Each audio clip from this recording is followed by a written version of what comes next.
ओम गुरुर्ब्रह्मा गुरुर्विष्णु गुरुदेव महेश्वर गुरु साक्षात् परब्रह्म तस्मै श्री गुरुवे नमः तस्मै श्री गुरुवे नमः वंदे गुरुपदुपाला सुष्पाशरसभागा देवगुरु तुम्हारे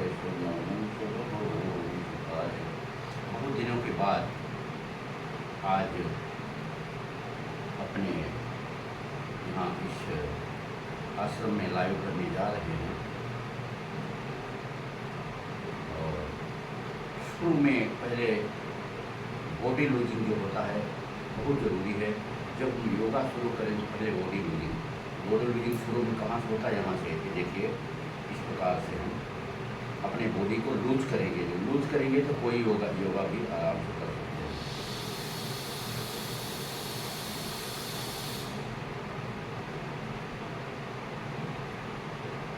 इसी गोल का घुमाएंगे।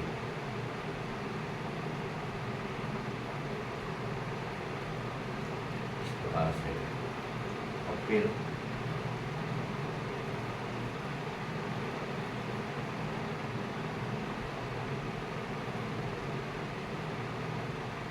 फिर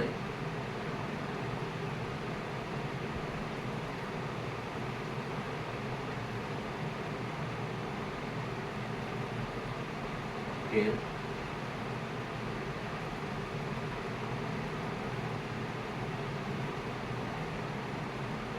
फिर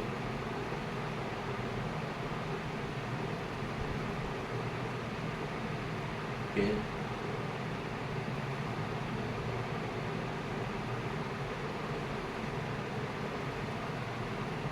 फिर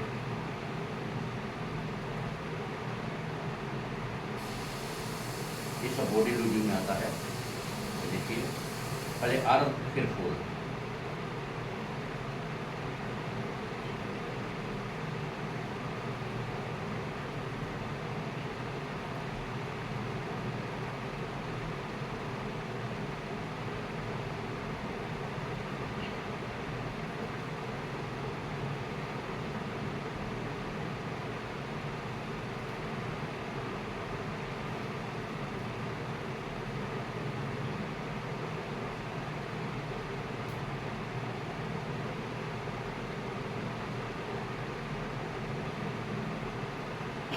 प्रकार से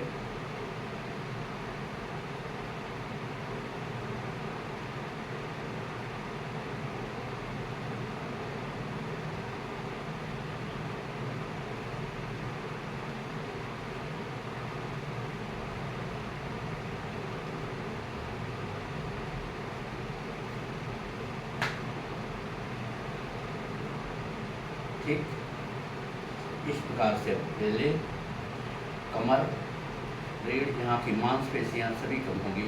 अब देखिए पहले पूरा बाएं साइड में जाइए, पृथ्वी माता को नमन करते हुए।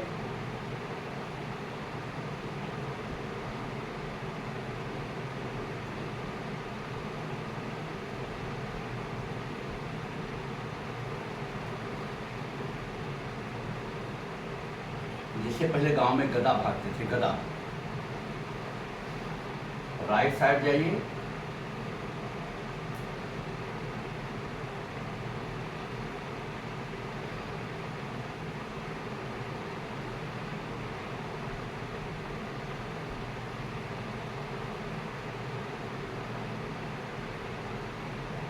इस प्रकार से हम करेंगे। और इसके बाद में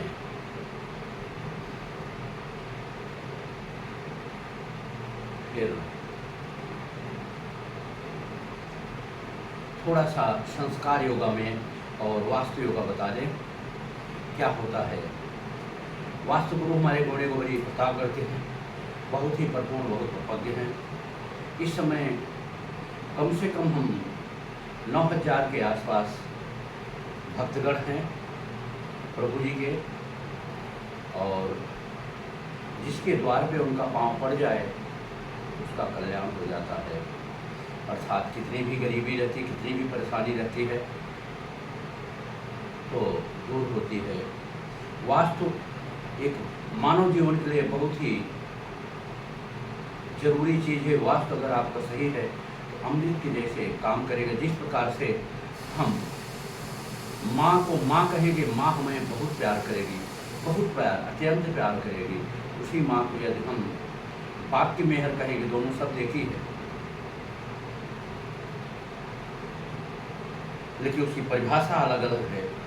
तो माँ अगर मारने लायक होगी, डंडा लेके मारेगी, ठीक उसी प्रकार से हमारी पृथ्वी माँ कहती हैं दंडवत प्रणाम करते हुए कि यदि जहाँ जिस प्रकार से बैठाना है, पूर्व उत्तर के कोने पे पूजा कर, वहाँ से पानी का आग्रह करना, दक्षिण और पूर्व के कोने पे रसोई घर, पश्चिम और दक्षिण के कोने पे संडास, बाथरूम वगैरह वगैरह, इस प्रकार से यानी जहाँ जो बैठाना है वहाँ बैठाएंगे तो आपको हम लाभ ही लाभ देंगे। माँ हमारी पृथ्वी माँ करती है। तो ये हुआ। और विद्यार्थी गण का सर जो है सोते समय पूर्व साइड, पैर पश्चिम साइड, गृहस्थ आश्रम और संतों का पैर सर जो है दक्षिण साइड, पैर जो है उत्तर की साइड, इस प्रकार से होगा। बहुत ही बहुत लाभ होगा। थाली पर से हुई है, उसे हम नागे नहीं, अगर डाके नहीं, जो भी जो भाषा बोलते हैं, क्योंकि वो क्यों नहीं उस भोजन को खाना साग को ग्रहण करना चाहिए, क्षमा चाहता हूँ, क्योंकि वो गंदी नाले कीचड़ के बराबर हो जाता है, इसलिए उसे हमें ग्रहण नहीं करना चाहिए। और उसी प्रकार से अगर ठोकर लग जाता है तो मिथ्या अर्थात 2 नंबर के संत वाणी है, तो मिथ्या के बराबर हो जाता है, जिसे आज हम 2 नंबर कहते हैं, 2 नंबर के बराबर हो जाता है, इसलिए उसे नहीं करना चाहिए। ठीक उसी प्रकार से अगर हमारे घर में जो ग्रह लक्ष्मी हैं वो बाल झाड़ते हैं तो सावधानी करें, एक भी बाल हमारे घर में न रहे, इससे भी हमारे यहाँ दरिद्रता और गरीबी आती है। एक भी बाल रहने से दरिद्रता और गरीबी रहती है। और गृह लक्ष्मी जैसे स्नान करती हैं तो उनका बाल टूट जाता है, तो वहाँ भी एक बाल नहीं रहना चाहिए, कचरे की पेटी में डाल दीजिए, नहीं बाहर फेंक दीजिए, वहाँ नहीं रहना चाहिए। और जो कपड़ा स्नान करने के बाद वहाँ छोड़ देती है, दिन भर पड़ा रहता है, उससे भी हमारे घर में दरिद्रता पैदा होती है, कलेह पैदा होता है। तो ऐसा न करें। बाल्टी में पानी छोड़ देते, उस बाल्टी को पानी गिरा दीजिए, बढ़िया से धो दीजिए, फिर उस बाल्टी में पानी भर दीजिए, ऐसा करना चाहिए। ये वास्तु हो गया। हमारे बड़े बड़े प्रतापगढ़ के हैं गुरु जी किसी न किसी बहाना से धीरे धीरे हमें बताते रहते हैं, और जो गुरु जी में आशीर्वाद देते हैं, इस प्रकार से बताते हैं तो हम लोगों में देते हैं। उनका यही इशारा रहता है। सतगुरु से बढ़ के सदगुरु हैं, सदगुरु से बढ़ के कोई नहीं होता। हमारे जीवन में 3 गुरु होते हैं। कौन कौन? पहला गुरु माता पिता, कभी भूल के भी उनका अपमान नहीं करना चाहिए। दूसरा गुरु शिक्षक गुरु है, उनका भी अपमान नहीं करना चाहिए। शिक्षक गुरु में भी थोड़ी थोड़ी कमियां हैं, परमात्मा क्षमा करेंगे, क्योंकि कोई चीज़ हम प्रत्यक्ष देख के फिर हम बोलते हैं, बाहर नहीं बोलते हैं। और तीसरा गुरु सतगुरु, वो तो पूछिए। जिस प्रकार से बालक को माँ प्यार करती है, ठीक उसी प्रकार से हमारे सतगुरु, जिस प्रकार से एक पिता अंगुली धर के बच्चे को चलना सिखाता है, ठीक उसी प्रकार से हमारे सतगुरु हमें सिखाते हैं। ठीक है, अब हम थोड़ा सा संस्कार की तरफ ले चलेंगे। संस्कार में उठने के बाद इस प्रकार से अपनी हथेली देखे, करते बसते लक्ष्मी, कर्मते सरस्वती, कर्म वे स्ते ब्रह्म प्रभात उत्तर दर्शना, समुद्र बसने देवी, पर्वत बसने मंडल विष्णु पाल, या कुंदेन्द्र तुषारहार धौला, या शोभ्रवस्थाविता, या बीड़ा वरदंड मंडित करा, या श्वेत पद्मासना, या ब्रह्मा शंकर प्रभु देवी सदा बंदा सा मापा सरस्वती भगवती निश्चित किया जाता। इस प्रकार से पढ़ें। हर एक आदमी को सरस्वती चाहिए, इसलिए ऐसा जरूर माता से सुबह वो करें और हथेली देखें।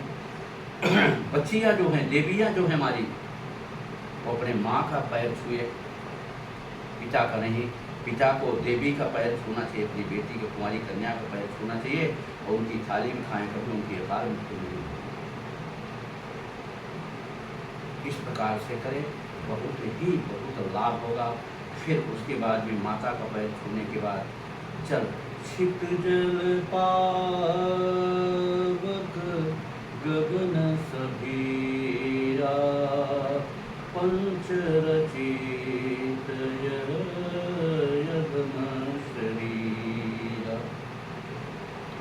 पांच तत्वों से शरीर बनी हुई है, पांच तत्वों से शरीर बनी हुई है।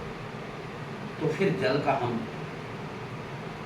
दंडवत प्रणाम करें, बाटला आज तो अग्नि सा है नहीं, बाटला का दंडवत प्रणाम करें, आकाश का प्रणाम करें, चंदा मामा दिखते उनका प्रणाम करें, तारे का प्रणाम करें, वृक्ष वगैरह है सामने उनका प्रणाम करें। आपको सब आशीर्वाद ही आशीर्वाद सुबह देंगे। ऐसा आप करके देखिए, आपके जीवन में कितनी बड़ी उन्नति आती है। ठीक है, अब हम आपसे इस पाठ पे विदाई लेंगे। अगला पाठ आपको देते हैं, वो भी योगा द्वारा कैसे लोगों का भला होगा वो हम बताते हैं आपको।